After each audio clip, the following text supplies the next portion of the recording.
Thank you for your kind introduction. I would like to thank PSO and the APUS leadership for inviting me for this lecture. And it's a pleasure always to be here and to interact with the audience and the students when they have any questions. So a lot of the things that I was going to talk about, a lot of the topics have been addressed, excuse me, have been addressed yesterday. But, there are certain vignettes that are not really as scattered throughout the literature or the obscure websites of government agencies. And I'm trying to pull together all that information and present it and tie as where we were in SkyLab and how it affected the future. At this time, I would like to reveal that I joined NASA with the Apollo 17. That's how old I am now, and that was my first mission. And I was both an investigator and a flight surgeon for SkyLab. So, it was a long 1 year on the consoles at Johnson Space Center in the mission control, looking at the first station, and then going from that immediately to become the crew surgeon for the first international mission, Apollo-Soyuz. So what is SkyLab legacy? I think SkyLab legacy is very rich. We are still discovering what it did. We are still publishing. So let me give you some disclaimers here. Most of the images are from NASA. Some of the images and text are property of Springer and the author, myself. And this presentation is, I see a typo, for educational purposes only, and I will correct the typo immediately since my spell check did not take it.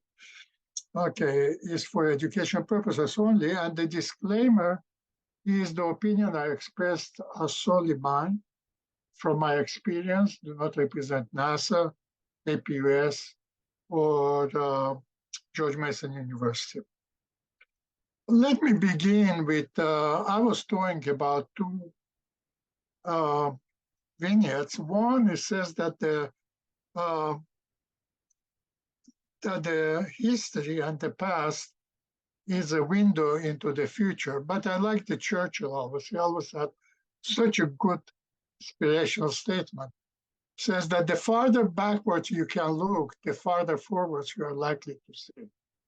And in many agencies, many people, a lot of people in the industry keep forgetting that experience that they had or what they learned and try to go and do new things or reinvent the wheel. Sometimes when you reinvent the wheel, it becomes a square. And most recently, NASA has really established a very, very useful program and a useful office at NASA headquarters, which collects the experience and the lessons learned to be an input to future NASA managers, engineers, and scientists. So that's a very good thing to do because lessons learned are important. So let's go to the learning objectives. One is this, I would like to talk shortly about the historical review of the first, not it's US, not world, just United States space station.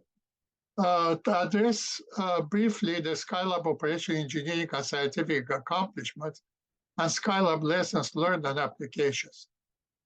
Now, if at the end of my talk you did not get a sense at least partial to that, then I didn't do a good job. So what is the outline? We talk about learning objectives. I will talk about historical perspective.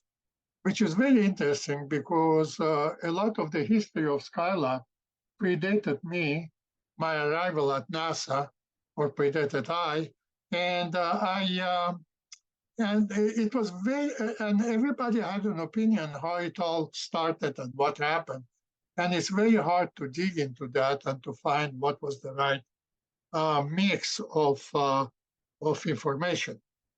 Uh, Smith is the SkyLab Medical Experiments Altitude Test. Yesterday, I was on a panel that Professor Albin chaired, which was the analog and simulations.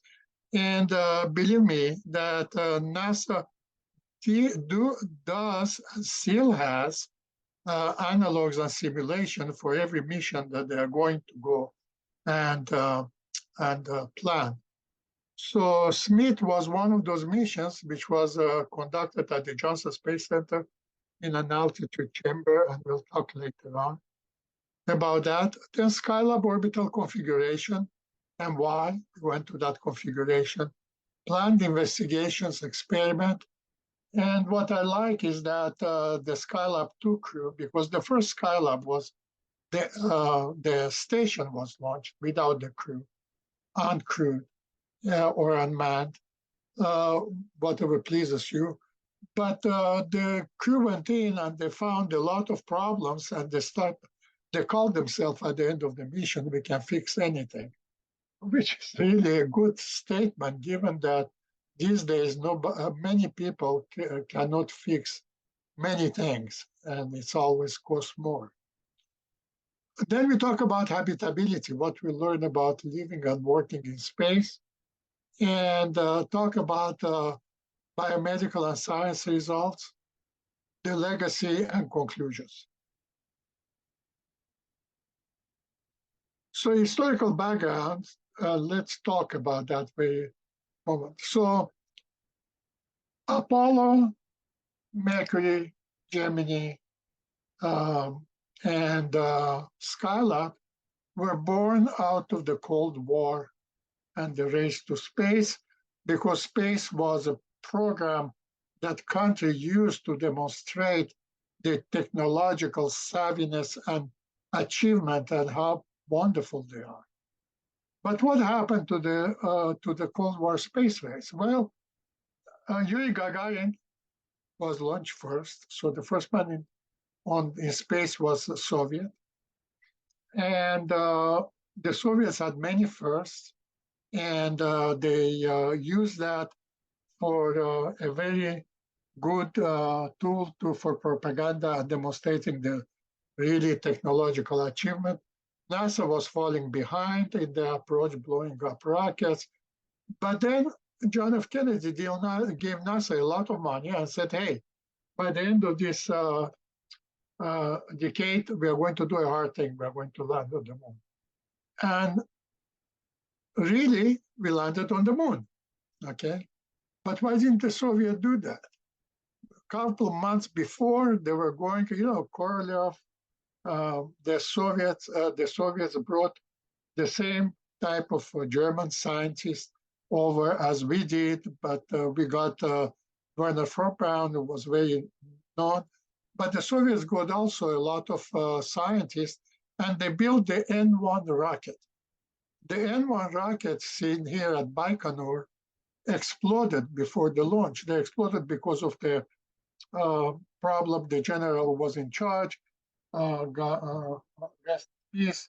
This, the rocket did not launch at the command, and he sent all the engineers and everybody to defuel the rocket so they can repair it, and the whole thing exploded. So if you guys go to Baikonur, you can still see the buildings and the places which are littered with shrapnels, have holes in the walls. So suddenly the Russians were not going to the moon, so we went. Little known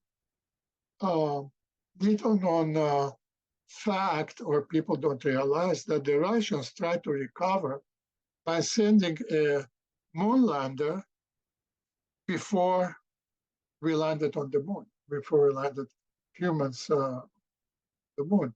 and it was a robotic lander. So what did the lander do? It just crashed. So unfortunate. Okay, so what was the first space station? The first space station was post N1 disaster, launched 19 April 1971, deorbited 11 October 1971 because of the fire which occurred inside the space station and was thought to be not that reliable. And first crew Soyuz 10 failed to dock on 22nd April to the space station, and the second crew docked. There are three of them, Dobrovolsky, Volkov, and Patsayev. And that's the configuration Soyuz docking with the space station. That space station salute was also based on the basis of the Soviet military space station, Almaz. And there was a lot of similarity in the way the space stations were built early on by US and the Soviets. And yes, people were talking about China the previous session. I was listening about China policy.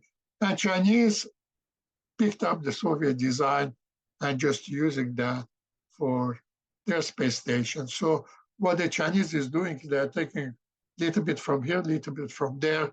And when I visited China, Space Biomedical Institute of the Chinese People Republic of China, People Republics of China Center. Okay, I love that. Then you can see that they had, I was able to communicate with them. I don't know Chinese, but I was able to talk with them in Russian. They were all trained in Russia. They had a lot of Russian hardware given to them, and then they borrowed some more from other countries. And what happened to NASA? Why did NASA went to SkyLab? They had four missions to the moon planned. Well, it's very simple. Apollo was successful. We done it. We were happy. We were celebrating. And then we got back to the basics. Well, unrest in the United States, war in Vietnam, civil rights movement, and all kinds of things happening, cultural changes, and big cultural changes at that time. And that's the peak of NASA funding. And then, whoop, the whole budget went down. And the only bump here is the rebuilding after the Challenger disaster. When the Challenger exploded, NASA was given some money to replace the Challenger and to get another space shuttle. At the peak, the workforce was 400,000 people throughout the United States. That's the 1960s. Okay, our population was about 200 million plus, and that's civil service and contractors. Since then, the number of contractors decreased, and NASA today, as Zubin said, is basically funding contractors to launch its spacecrafts and other things so they can focus on Artemis. So what were the SkyLab's objectives? NASA always wanted a space station, okay? And they wanted the space shuttle. And they wanted the space shuttle and the space station work together. And what they wanted to know, because there was a lot of movement, a lot of enthusiasm going back to the moon and to Mars, they wanted to know what are the limits of human existence in space. And they wanted to expand our knowledge of sun on Earth. At that time, we didn't know too much about the sun. We knew that there was the largest solar event in 1858 or whatever, which affected the telegraphs and everything else. But people did not know, and they want to know about the effect that sun sun flares have on systems and satellites and things like that. So these were the primary goals. So what was the beginning of SkyLab? Actually, very interesting. If you go back and look, and nobody will really talk about that, NASA wanted a space station. So NASA started to plan for a space station early on. And the space station was primarily driven by Werner von Braun, who came with a group of Germans, V1 or V2 rocket scientists, and we're at Marshall Space Flight Center. And Lyndon B. Johnson wanted a center also in Texas, so we got the center there. And there were two competing outstanding engineers. One is Werner von Braun, and the other one, Max Faget. Max Faget was probably one of the two people at NASA who knew the ins and outs, the details of the space shuttle that he designed. And this is Gilruth, who was the center director engineer, who was also one of the foremost space engineers. Jack Kinsler, I just put his image there because they saved SkyLab, we talk about, by building the parachute, designing how to save SkyLab. Just to amuse you, we used to pick up astronaut in the water. And here is the Tycho, the old Tycho. That was my first aircraft carrier cruise in the South Pacific. No portholes, nothing exciting. But it is refueling. So you have a chance to look at that refueling at the two ships running side by side and, high waves, and you wonder what's going to happen. The reason I'm putting it because sometimes the monotony of all those things is broken by some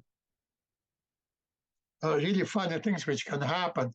I don't have the picture of that. I couldn't find it, but there was a Russian trawler always following our rescue ships. And at some point in time, we asked them to move away because they were really in the zone of the crew landing and one of the missions. And so they told us that they're there to help. But anyway, just for laughs.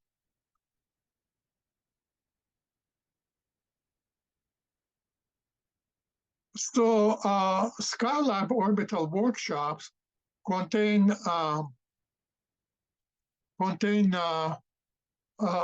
sitting on top of that here. That's the upper stage, the third stage. And the rest of it here that's the telescope and docking adapter. But here we had the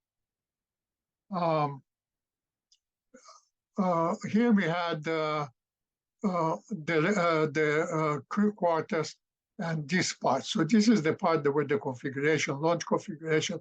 This is the Saturn V.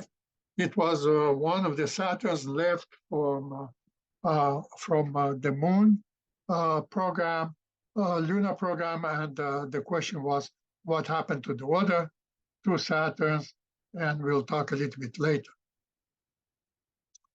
So SkyLab is launched, and we are planning 3 crew members, 3 crew teams.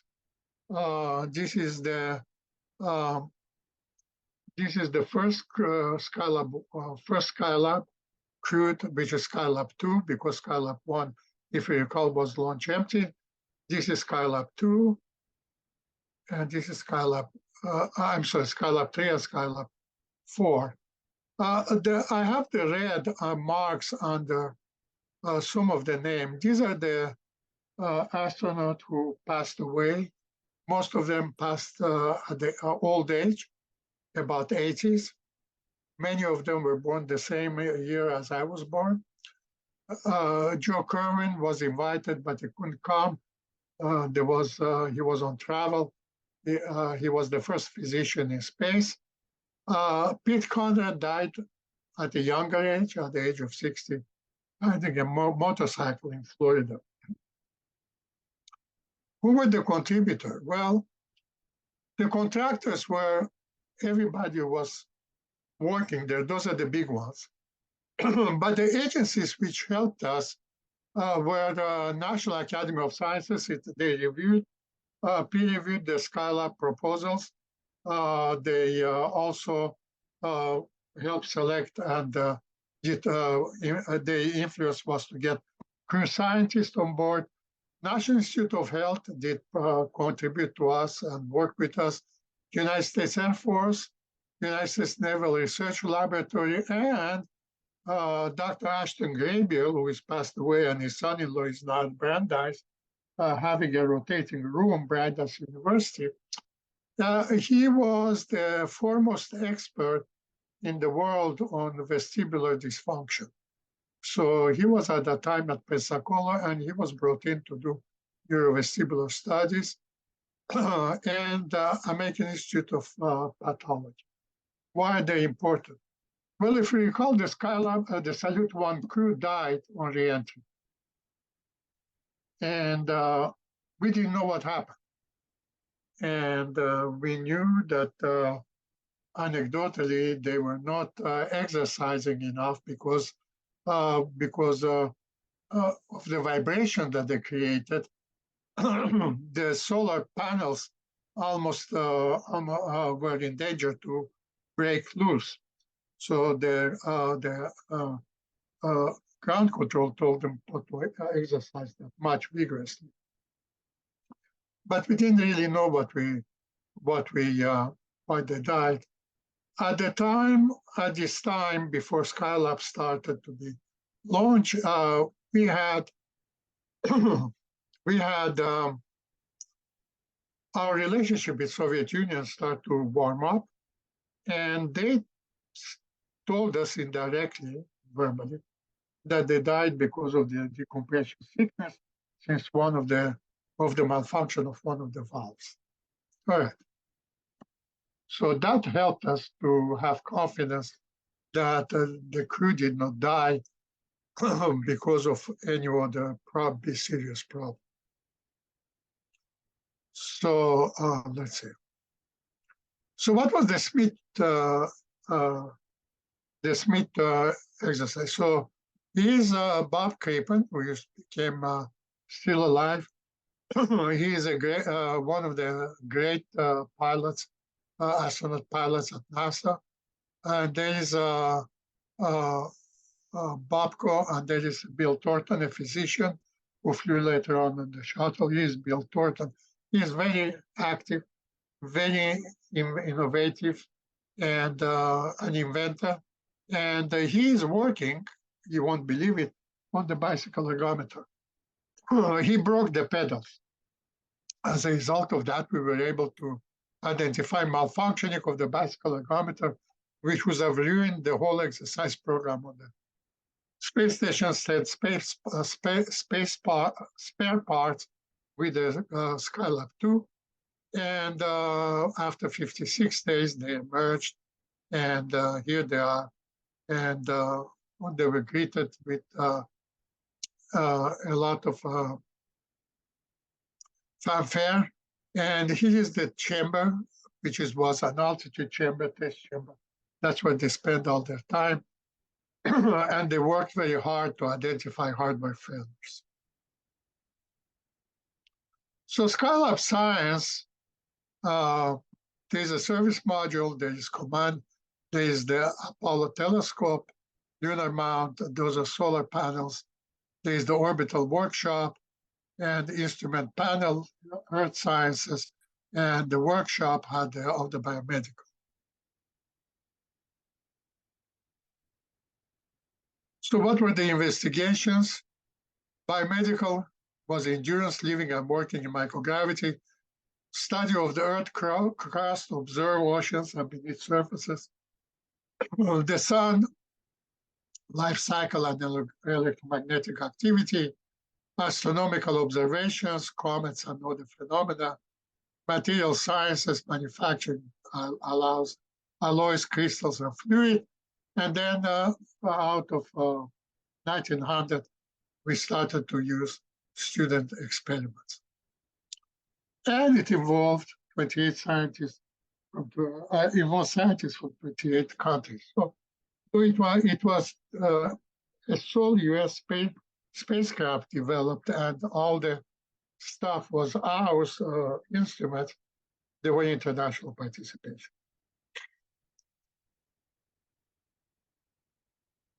Let's see what. Payloads, imaging cameras, white light coronagraph. You can go down and Earth-mounted resources and instruments, plus additional pictures that the crew took. And there were a lot of experiments done looking at the sun. And then in 1973, Comet Kohutek, which comes from maybe I don't remember, 90,000, 75,000 years to the solar system, probably from an outside body, just appeared as Jupiter. And he is the astronomer, famous astronomer Kohutek, who is in this in the mission control, talking to the crew and directing how they should take the pictures of the Kohutek. One of the major things, obviously, was that we didn't find any helium in the tail of the comet, but there are other findings that you can. It's beyond the scope of what I'm going to talk. Microgravity experiments, that's the station, and the furnace, welding, brazing, metal melting, and crystal growth and water fluid dynamic, which was very important when I was in charge of the life sciences and microgravity sciences. It became clear that fluid dynamics is very important for understanding the physiology and vice versa. Okay.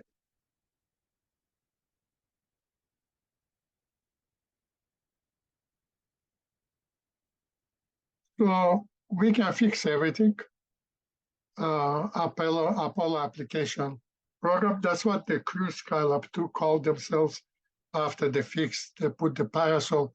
You can see the last crew of SkyLab 4, went and added another, SkyLab 2, I'm sorry, the second crew, added another parasol because the one that the first SkyLab crew put on board, which is in the background, did not cover the whole sun-exposed surface of the sky.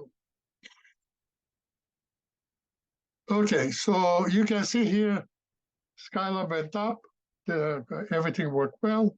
The gases of the third stage got into the second stage, and then micrometeorites got expanded and tore off the micrometeorites, which in turn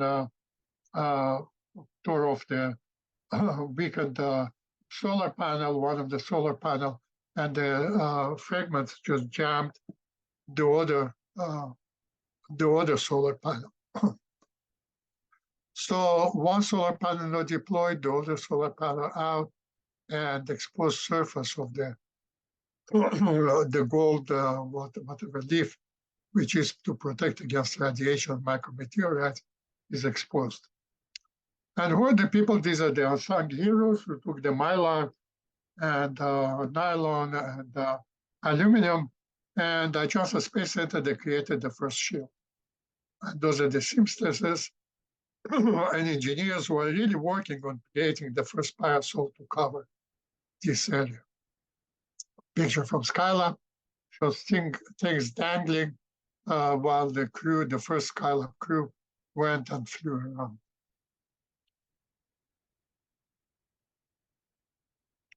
Okay, then second parasol was developed for the second SkyLab, was brought in and was put in place. And what is interesting is that, it is what we are saying, but the EVAs, they tried to fix it standing inside the Apollo spacecraft.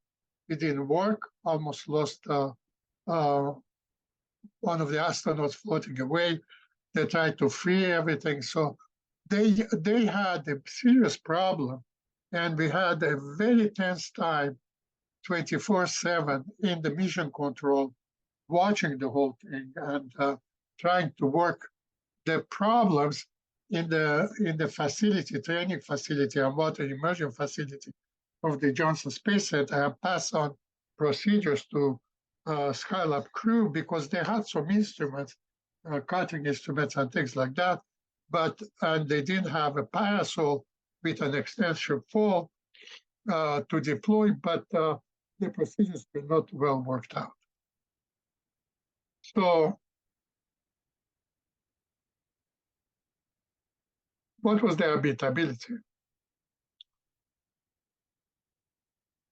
The SkyLab operation, once it was made habitable, the crew deployed the parasol to the airlock, and then and then they start to cool off, and they found that the orbital workshop is not the atmosphere is not toxic inside. They went with mask to activate everything. The what they call the multiple docking adapter where they was working, and they activated that first. And once the fans start to work and they pressurized and depressurized the orbital workshop several times, then it was safe to re-enter. And the temperature, which was about 120 degrees plus, dropped down to 50 or 60 degrees, which was tolerable. So SkyLab operation was data downlink 12 to 24 hours after experiment. Real-time biomedical research meetings were held to support the team and plan the activities. And there was always two teams working. There were three teams in the mission control. Mission control was, we were meeting, it seems like every 3-4 times a day to see if it's okay to continue. Once we passed the limit that the Soviet cosmonaut went, which was 20 days, 24 days, and we start the first SkyLab going beyond that, we had experiments going, cardiovascular, vestibular, and everything else. And once the motion sickness calmed down, we try to, every day we try to discuss, shall we continue one more day? Shall we continue one day? So all this time was continued, and the input was made to the NASA management to continue. Daily private medical conferences, communication with family, daily or as time permits.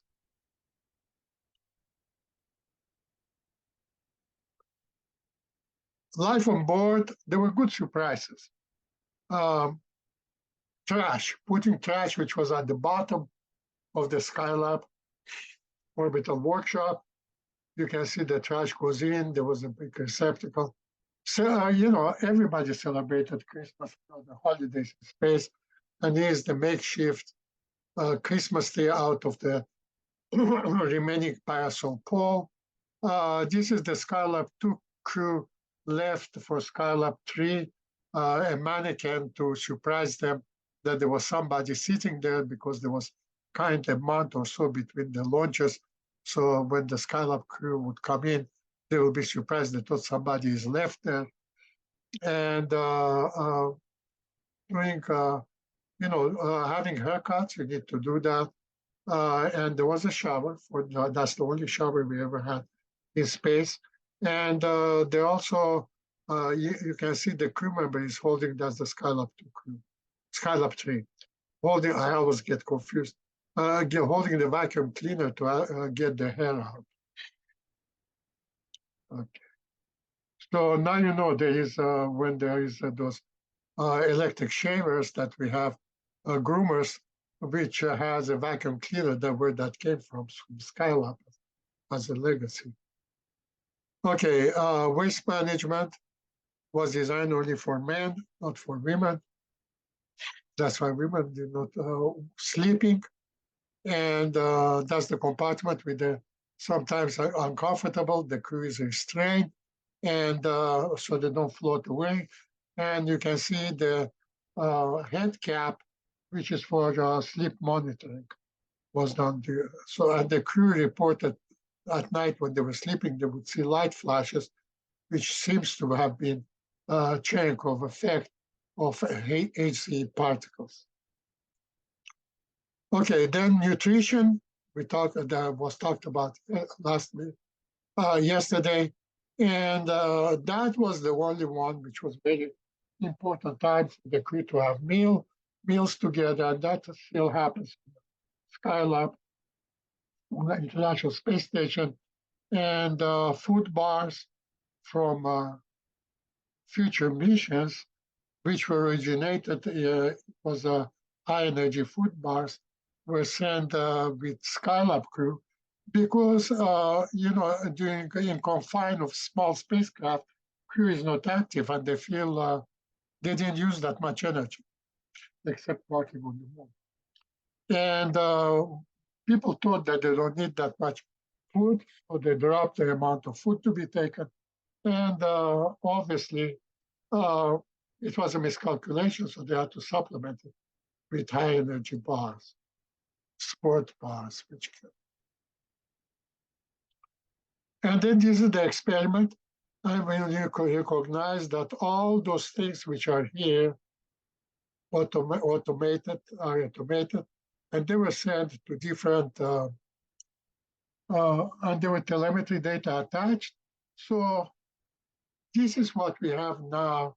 They evolved into the intensive care units, automated blood pressure cuffs, and automated EKG readers, and many other applications in medicine. So let's see. Okay. So this is the way the wardroom was and where the bunk were. This is lower body negative pressure device that the Russians still use. We start to use it in space. And that simulates, sucks the blood down to the legs with a vacuum cleaner attached and the waist seal.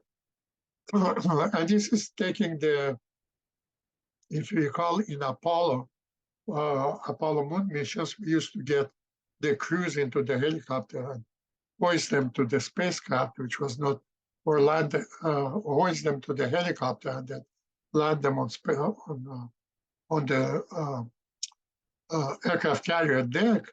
But then we decided to lift the whole crew with the capsule in to make sure that they don't walk and they don't pass out. Radiation, you notice that this is Mount Transit. You guys those things will be recorded and you can study them. Months on an ISS average is 8 millisieverts. Skylab 4 was half of them. So as you go, you double, but it's not a linear progress. And this is the largest solar flare recorded from Skylab at that time. And these are the sunspots which affect that communication. So what are the select outcomes of the whole thing? Significant lesson, anthropometry. People in space get in a fetal position. And this is the new anthropometry for space. At the beginning, they were designing stations like they designed for Earth, and the knees are getting under and you cannot work. And you float away, like you can see here, you float away, but you need foot restraint to stay there. And the reason you need the foot restraints is because you need both arms to work. If you float away and your legs are behind you and you hold to the workbench or whatever, with one hand, you have only one hand. So that's a big problem. And these are the tools and the foot restraints, handling tools, torque. You can see that, that's a torque. We didn't talk about that. What about a drill? What about a screwdriver? You need to stabilize it, and you need to make sure that there is a counter torque so the crew member hand does not float away. Housekeeping and ergonomic workstations, work cycle, reliance on mission support, where protective rails over switches. The first SkyLab crew, which uh, went to do the repairs, they were trying to do the repairs in a place outside of the space station, but there was no rails to hold it. That was mitigated when we designed the SkyLab, the International Space Station. Skincare. There were, skin gets dry in that environment because the atmosphere was 60% oxygen, 69% oxygen, 30% nitrogen. Like Earth atmosphere, the reason we did that is because we didn't have to have lungs collapse just with oxygen over a long period of time. Floating objects. Some of the crew members got some stuff into their eye. Dr. Kerwin removed from Pete Conrad's eye, and he admitted that in the public forum, a foreign body. And, if you don't watch what we are going with the clutter and everything else, you can get injuries at the beginning. Because in the space, you don't have any feel where your body is. Your eyes is your only system to orient yourself. So your legs are there, you don't know where they are, you hit and you can get a wrong switch for sleep or whatever. So that's why you have protective rails over switches. So you don't inadvertently push the switch that you don't want. Okay. So here's Nixon and Kosygin, or whoever it is, signing an agreement in 1970 on collaboration. And people start to think about, well, what do we do? The best thing to do in space is to have a space collaboration, which is very visible, and it's always for humanitarian reason, not military, though all the crews are military most of the time on the Soviet side, China, or Russian side. And here's SkyLab 1 crew. It happened that they landed in the Pacific Ocean, where they took them from Ticonderoga aircraft carrier by helicopter to the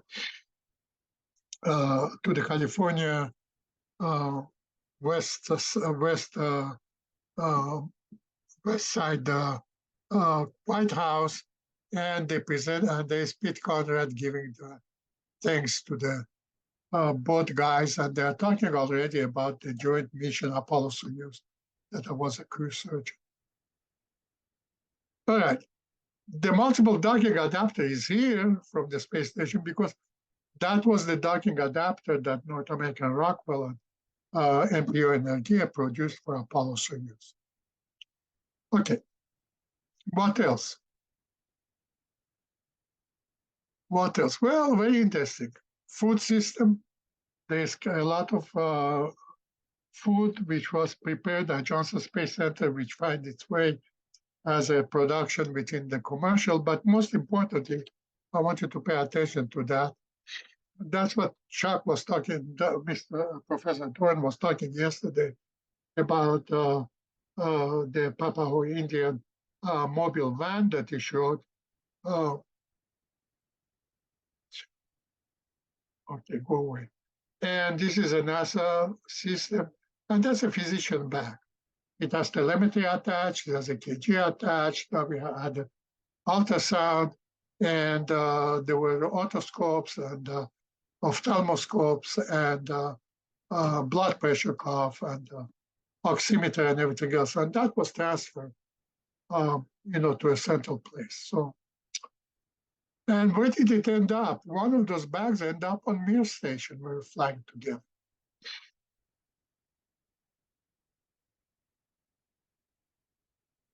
The other benefit was the publications. So the SkyLab medical altitude test, you can find it in some libraries.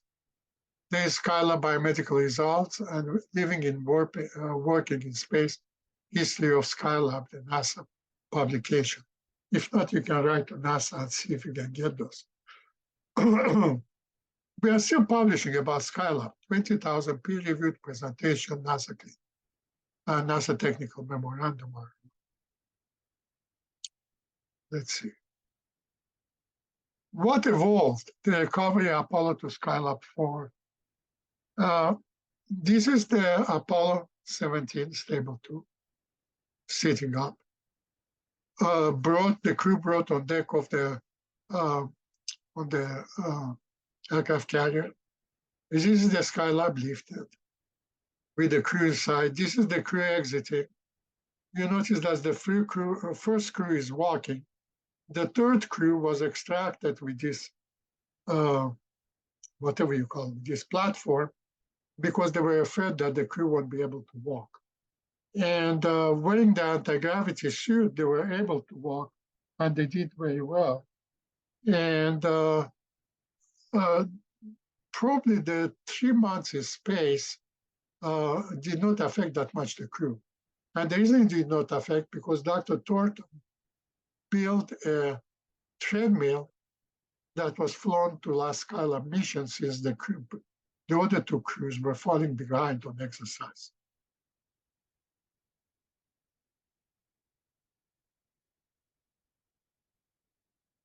So from lifting up somebody, thank God Arnauld here, to walking on a platform, to something which didn't happen again, that's the SkyLab, because people were fainting on SkyLab because the reentry were entirely different. They were putting blood into their legs, and we wanted to know, can you run away from the spacecraft in case of an emergency? And nobody could do it, so we tried to extricate the crew in what we call it, those airport transport vehicle. We call it affectionately people eaters. And that would dock with a shuttle and take the crew out. They have exercise capability. While on aircraft carrier in the back, we borrowed from the NASA, from the military, mobile laboratories, 6 of them, for each one for the experiments and nutrition and physical exam. And they were made of metal, and we outfitted them and put them in C-5As and fly them to the Hawaii or San Diego, wherever the aircraft carrier was, and offloaded them there, and that's where the crew exams were. And things repeat themselves. Here's the platform, is different than that, but there's the platform bringing the SpaceX and extricating crew after 6 months on the stretcher. So what happened to the 18 SkyLab or whatever, or 19? One of them went to the Smithsonian. If you recall, the SkyLab 2 or the 3, they had serious problems, and when they docked, they docked two of the 4 reaction control system on the capsule, just Apollo's capsule, failed to work. So they re-entered finally they re-entered using 2 of those out of 4 into the Earth atmosphere successfully, because the approach to do it was worked out. But one of the Saturn V was transformed, which is now at the Smithsonian, we transformed it to a rescue vehicle in case we have to go and get them. And we would have launched it, an Apollo capsule empty, and there will be 3 crew members here and 2 crew members under. The 2 crew members here will be pilot and commander, and would have brought the crew back. But it didn't happen. We didn't need it, and kind of reminiscent of whatever the design of SpaceX. I'm stretching my imagination.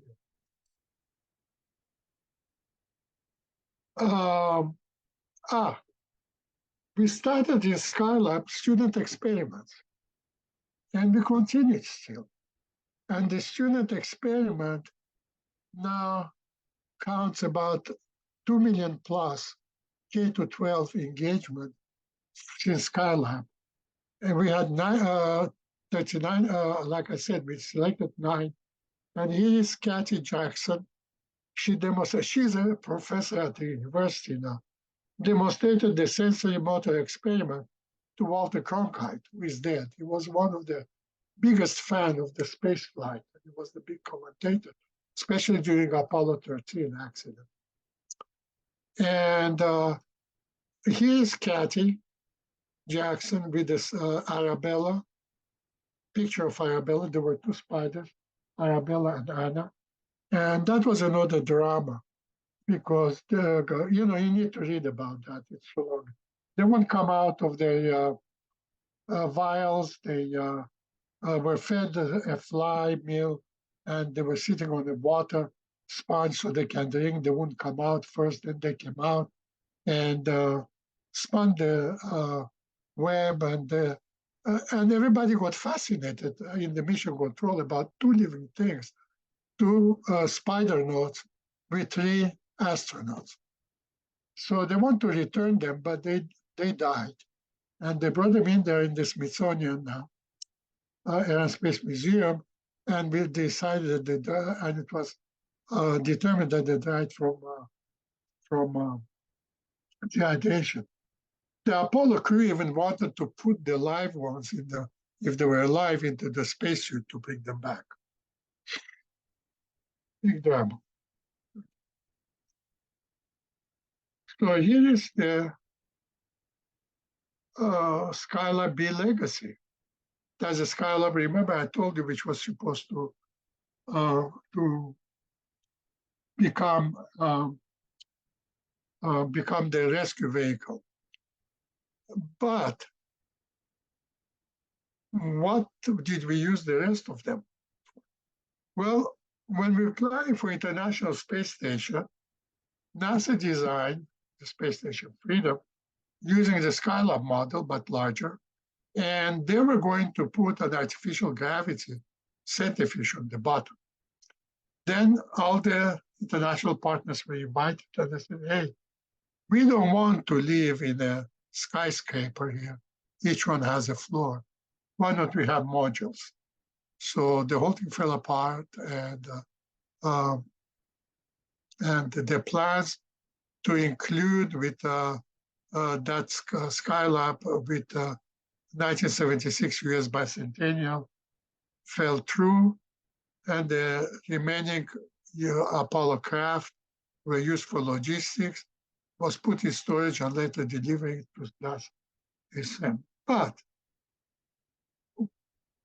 one of the major blunders was the SkyLab planning for SkyLab return, burn and return early because of the solar activity, and I was part of that team to look at it. So it was not a controlled reentry, but we were hoping that the SkyLab will be there for the next 6-7 years till the shuttle gets there. And we were going to dock the shuttle and resupply that SkyLab, and that had been the orbital station. Well, it didn't happen. SkyLab re-entered before shuttle was not ready. Solar activity was high. And we did the same thing, actually, with the Mir station. All right. So what are the lessons learned?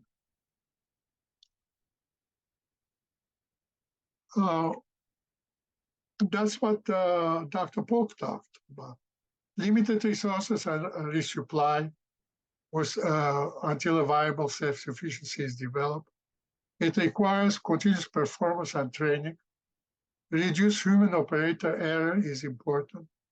And it creates a new psychological environment. That's where you're in space. And some of the students address that.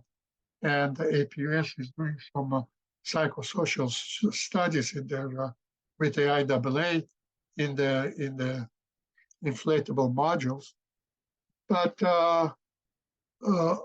you need to make sure that technology for extreme environment will enable, will protect, but it requires maintenance and creates health risk. We need to address this while we develop robotics and everything else. We need to make sure that we can handle those 3 and 4. So do people adapt to space? The only one which adapts, we know, is the vestibular system. Motion sickness goes away, and they're fine. Though some astronauts ask that, the orientation of the floor of the habitat be toward the Earth. I don't think it will work unless when you're on the way to Mars. Earth-based standards of medical practice and Earth-based standards of occupational environmental health standards will feed into what we do in space. A patient on Earth is a bad model for somebody who flies in space because we take a very healthy problem, people, and we make them sick in the microgravity environment. So, like Axiom plans to do this for tourists, a space station with artificial gravity. Well, I have come to the end of my presentation. I talk more than I should have. But here is, thank you. This is the picture taken. Some of the people are dead now. That's a helicopter. That's a US New Orleans is a single screw LPH, which is a landing platform for a helicopter. And this is us, the team which always in the recovery during a medical experiment. That's the medical team. You can see we are from all over the place. This is Dr. Bouchard from Germany, the NIH teams. And this is me.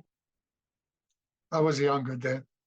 And thank you. It brought good memories. And I wish I had more time to share all of it. Thank you.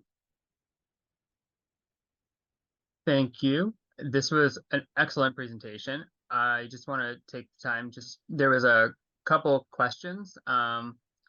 One of the questions was, what is the most important lesson or some of the most important lessons NASA learned from SkyLab? And I think that you had covered some of that with your part of your conclusion slides.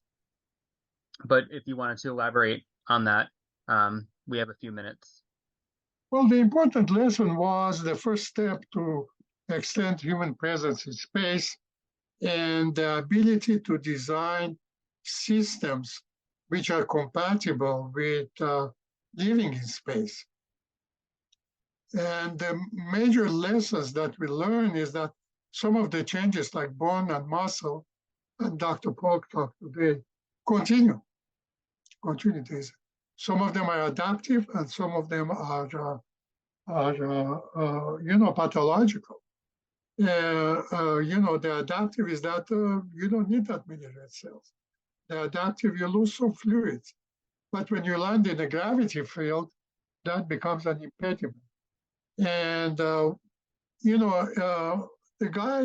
there's a guy in 1776, he was an Italian who wrote the first textbook in occupational health.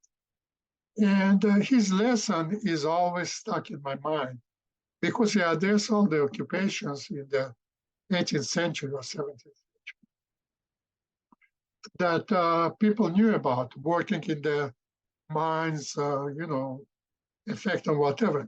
And then he talks about sailors on long voyages. And let me paraphrase his statement, is that while you can take care on Earth of some of the problems, on long voyages, any problem is fatal. So you are with limited resources. As long as you're close to Earth, you might be in about a couple of hours back if you have major injury. But if you are on the moon, it's 4 days, probably won't be that easy to come back to definitive facility.